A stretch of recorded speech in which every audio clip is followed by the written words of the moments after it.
Sarge, nakikita mo yung korteng tao na yun?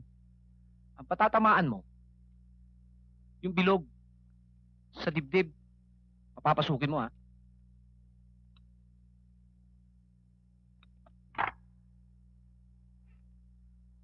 Siya nga pala, saan ka ba tumutuloy dito sa Manila? Wala pa ho, Major. Dumiretso na ako dito sa inyo. Hindi pa ako nakapaghanap. Sibal, Sir, si Sargento Guerrero, may mission siya dito sa Manila. Meron ka bang nalalamang matutulungan niya? Malapit sa inyo. mismo sa bahay, sir. Total, 2 lamang kami nakatira dun eh. Lalong magaling. Mabuti na yung nalalaman namin kung nasan ka. Madali ka naming matatawagan kung kailangan ka namin. Sibal, sama mo na siya. Dahil pakita mo ang mga facilities natin dito. At nang malaman niya ang mga pasikot-sikot. Yes, sir. Sargento, si Sibal na ang bahala sa'yo. Thank you, sir. Sir.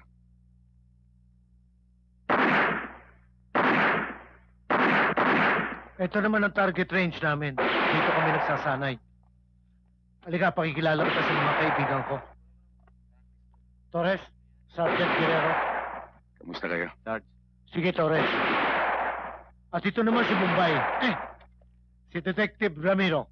Ramiro, si Sergeant Guerrero ng Buena Vista. Miro? Sarge, Isinama ko siya rito para naman makita niya itong target range natin. ikaw yung kausap ni Major kanina sa loob, ano? Ako nga.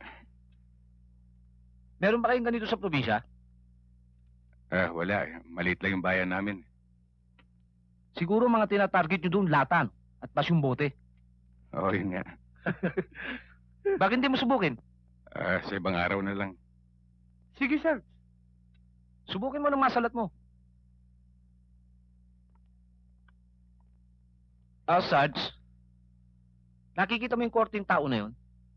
Ang patatamaan mo, yung bilog sa dibdib, papapasukin mo, ha?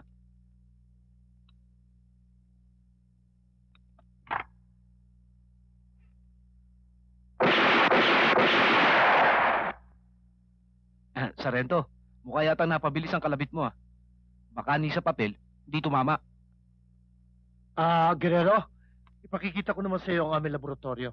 Ramiro, saka na lang kami babalik, ha? Sige. Halika, dito tayo, Sarge.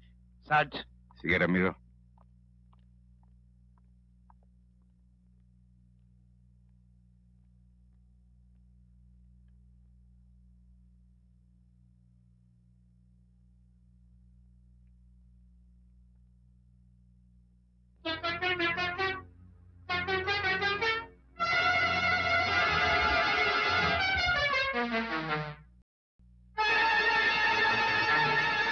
bakit Ramiro?